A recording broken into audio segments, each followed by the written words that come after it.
সাহাবারা সব সময় রাসূল সাল্লাল্লাহু আলাইহি ওয়াসাল্লামের সঙ্গ পেতে চাইতো, অ্যাকম্পানি চাইতো, ঘিরে রাখতো। এমনকি অনেক সাহাবীর ঘরে ভালো না লাগলে রাসূল সাল্লাল্লাহু আলাইহি ওয়াসাল্লামের কাছে চলে আসতো।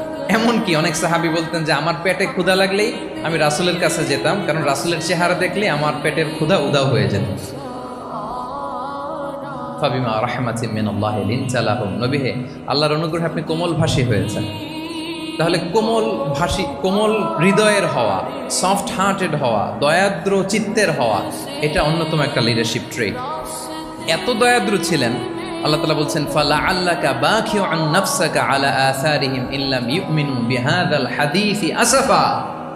রাসূল সাল্লাল্লাহু আলাইহি ওয়াসাল্লাম বারবার মক্কার কুরাইশদের কাছে যেত, বারবার কাফিরদের কাছে যেত, যেন তারা ঈমান আনে, যেন তারা খারাপ রাস্তা ছেড়ে দিয়ে ভালো রাস্তায় আসে। বারবার চিন্তা করতো যে ইস, কেন তারা লা ইলাহা পড়ে না, কেন তারা সত্যের পথে ফিরে আসে না। হায় রে, একটুর জন্য তো তারা সামান্য আমার কথাটা শুনলেই তো বেঁচে যেত, ইস একটু আমার কথা মানলেই তো জাহান্নাম থেকে বেঁচে যেত।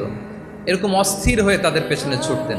আল্লাহ তাআলা বলেছেন, নবী হে, আপনি ওদের পেছনে ছুটতে ছুটতে আপনি তো নিজেকেই শেষ করে দিবেন। বাখিউন নাফসাক, আপনি তো নিজের দিকে খেয়াল করছেন না, নিজের শরীরের দিকে খেয়াল করছেন না, নিজের স্বাস্থ্যের দিকে, সময়ের দিকে, আপনি পাগল পাড়া হয়ে তাদেরকে বাঁচানোর জন্য ছুটছেন।